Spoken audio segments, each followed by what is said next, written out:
We're here with Terrence Lester and Cecilia Lester, and the founders of Love Beyond Walls, and we're just going to ask you a couple questions about the great work you all are doing here. So basically, I know I talked to you a little bit before about, can you explain to us how everything got started with Love Beyond Walls? Yeah, so I've been meeting with this guy named Kurt downtown. He's homeless. He was staying behind this abandoned building, and we were having breakfast like at least once, twice a week. I got to know him, got to know his story, and then I asked him, hey man, like, why don't you just go to a shelter? He told me he had lost his wife and his kids in a car accident, and in order to cope with life, he started using drugs, which he downward spiraled, and ended up on the backside of the building. But greater than that, he looked at me and was like, man, I bet you won't stay in the shelter that's right down the street. He was talking about a well-known shelter. It's like about 400 or 500 guys in there. They all sleep in chairs. It's only one urinal, and the smell is so thick you can taste it. And I remember him describing like this shelter, and he was like, as a matter of fact, probably in the middle of the night, you'd probably be back out here with me on the backside of the building, sleeping with me because it's more comfortable out here. And I remember going home, and that it just never left me, that challenge, that idea of what would it really be like to take off my shoes for a period of time and walk through what homeless people have to actually go through in the city. And so I brought it up to my wife. I think we were eating dinner. I was like, hey, what if I made myself homeless, lived as a homeless person in the city, used my cell phone to raise awareness about it in order to launch this idea of Love Beyond Walls? And she was like, she had to think about it. She got back to me and she was just like, yeah, that'd be cool. So we planned it, and then we launched around Christmas, December 2013.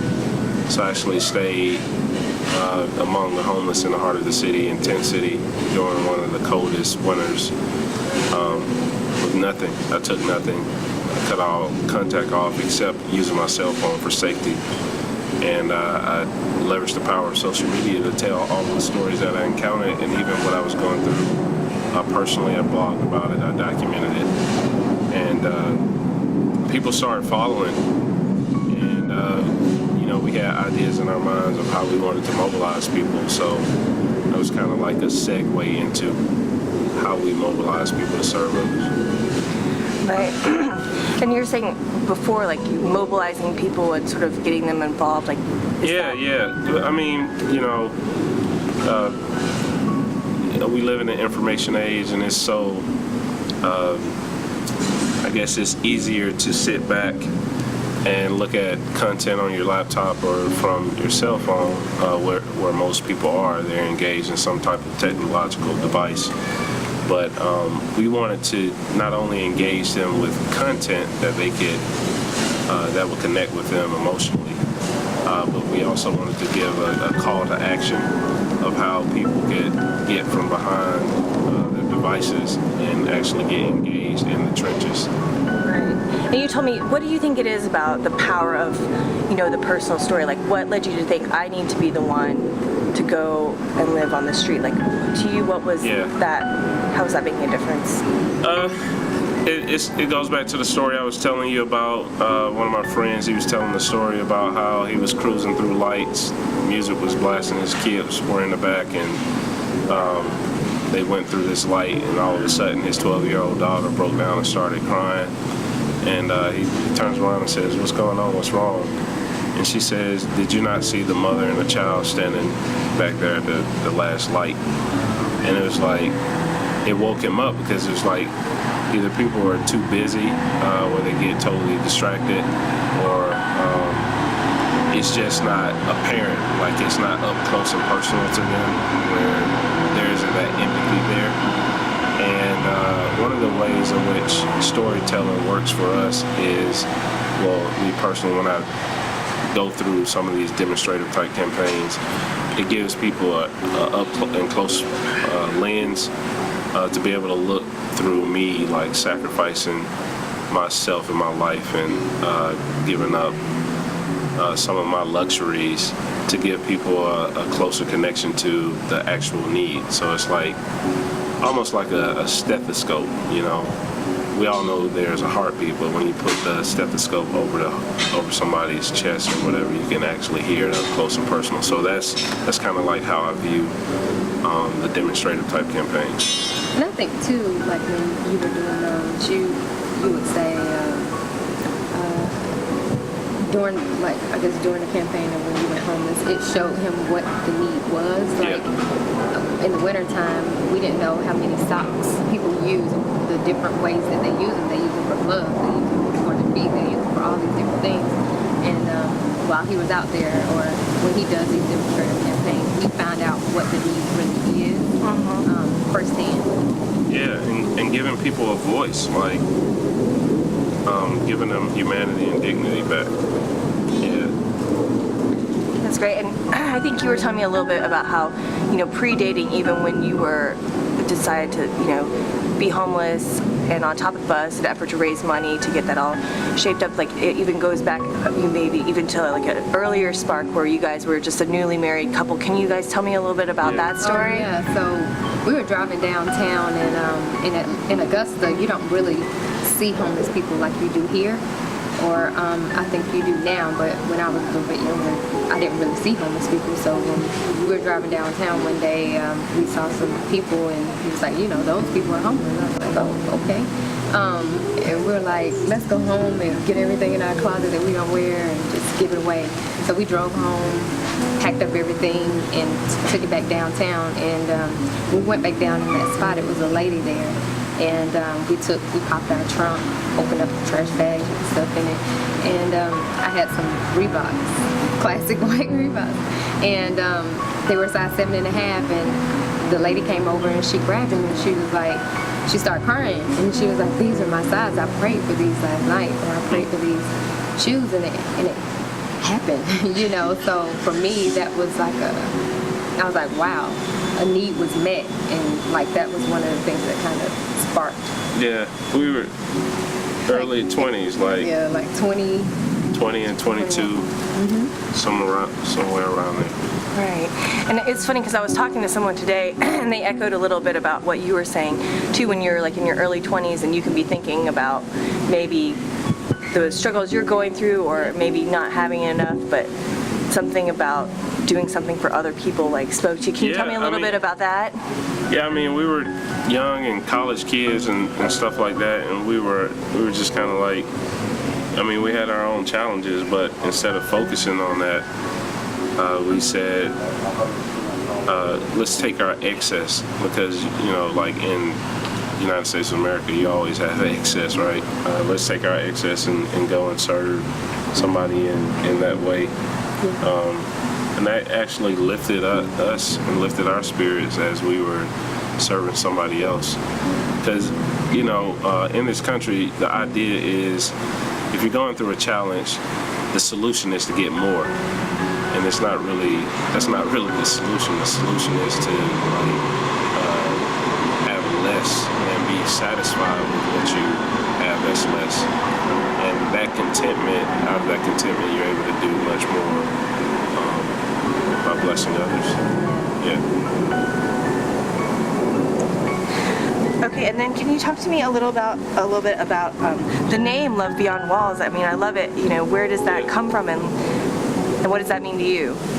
Yeah, like I said before, there are a lot of walls erected, and walls separate things. And there's a lot of isms that, you know, are separating people right now, whatever the ism is, classism, racism, sexism. I mean, it's a lot of isms. And those walls, once they're erected, they keep people from uniting and coming together to make an impact in areas where the impact is needed. So this idea of love beyond walls is taking love beyond the walls that's erected, that's keeping people constrained and constricted from coming together and uniting. So love is a powerful force. God is love, and we are on a mission to take that love into places where there's darkness and hopelessness and you know, despondency and all of these different things kind of keeping people in the cycle of being oppressed. So there's like societal walls, but then there's also like Yeah. physical walls. Yeah, there are physical walls. Yeah, we've been able to mobilize people beyond the walls of the church, beyond the walls of where they work, where they go to school, you know. Yeah. And people, they get so inspired that they do their own, you know, drives. Like at schools, they'll, you know, take up water, they'll take up school supplies, you know, to be able to get back. Yeah. So the walls it goes deep. Yeah.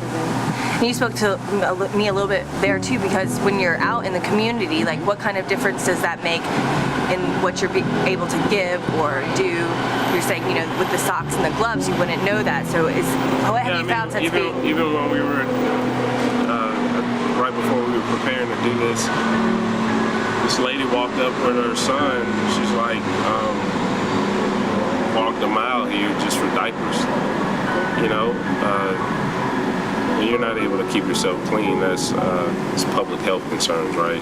And for a child, that can cause rashes and a number of different illnesses and things like that. So, I mean, it does a lot to have a mother who doesn't have a strong support system to be able to come here and say, you know, even if everybody in my world doesn't have resources to support me, there's an organization here that we can come to and get that support. And sometimes it's just a little extra wind in the sail. Some people are, there's this misconception that poor people don't work hard, and that's a myth, because a lot of the people that we encounter that are struggling or wrestling with poverty are some of the hardest working people we've ever met in our lives. And the community, you said the community needs just become more apparent. Like when you're talking to folks, then it's not like you were telling me a little bit about like being prescriptive or not, or just sitting up where you are. When you engage in conversations, you build relationships, not just the surface relationships, but deep, authentic relationships, right? And out of those relationships, you're able to discover needs that need to be met. You know, everything that we've ever started has been because we've had a conversation and we discovered a need. You know, from the beginning, was there like a foundation there? Like, you know, is your parents, is it something else, you know, kind of? Yeah, I was telling her, for me, I feel like God placed life from when I was a little girl. He would just, you know, put people in my life that would take me to church, or that would, you know, invest time in me and, you know, speak life. And I think that those things, those people help shape me to who I am. Yeah, and I think for me, a lot of my passion derives from personal experiences of pain and family breakdown and things like that, and having to overcome a lot of personal challenges myself, and then get into a place where I overcame them, and saying, hey, like, you know, I overcame them for a reason.